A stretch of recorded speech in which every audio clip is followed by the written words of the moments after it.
ibig mong sabihin, gusto mo makahingi sa akin ng formula na magagamit kahit saan. Oo, sir, kahit saan, sa stock na, sa ano pa man.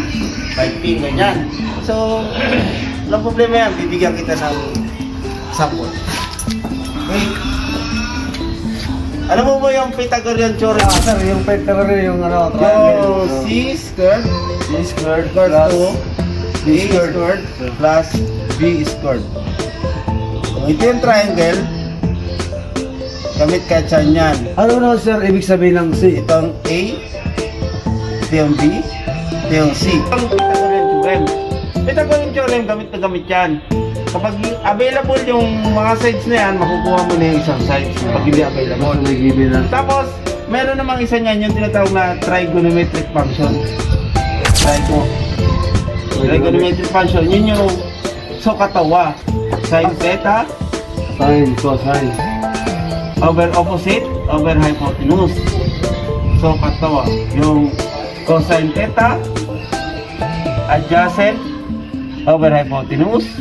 At yung tangent theta,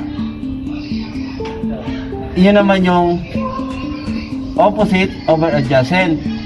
Dito, parehas lang din naman yan sila. Ang pagkakaiba lang niya nila is, kung dito, side yung given, dito, meron siyang angle na given.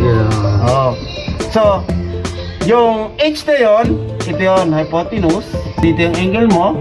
Kung alin yung side na nandun sa gilid ng angle, yan ang tinatawag na adjacent. Yung sa katapat ng angle, yun ang tinatawag na opposite. Pero same yan. Bigyan kita ng isang example. Halimbawa,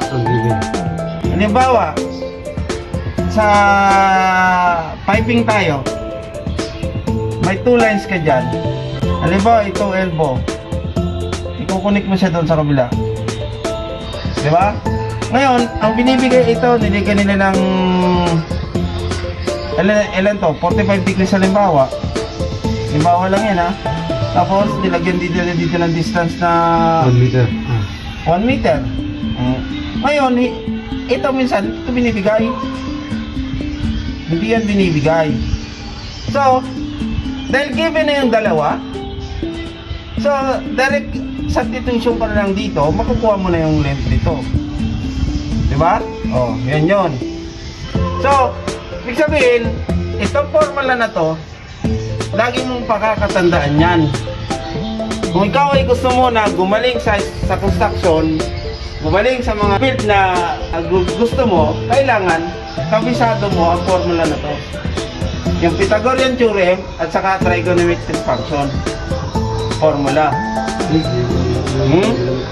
Pag yung dalawang yan, nakabisado mo, pataas ang pag-asa mo na gumaling sa construction. Okay?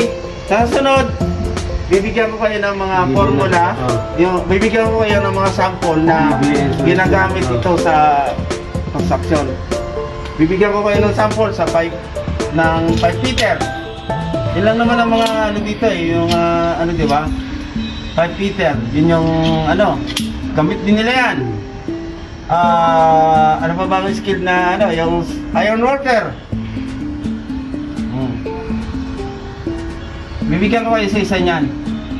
Yung rigger, gamit din nila yan. So, ibig sabihin, yan lang yun, ha. May marami pa. Insulator. Sa insulator, gamit din yan. Mga insulator. Ibig sabihin, itong formula to ay universal formula. So, kailangan, kabisado mo yan. Kung gusto mo masinsya sa, ano, alam mo yung formula yan. Okay? Yun lang muna. At masyadong napapahaba na. may natutunan. Susunod na lang po ulit. Tuturo sa atin ni Engineer kung paano ang giving dyan at saka solving. Yan. Solution. Paano tayo natin na ano yan? Paano nakuha. Okay. Yun lang. Salamat.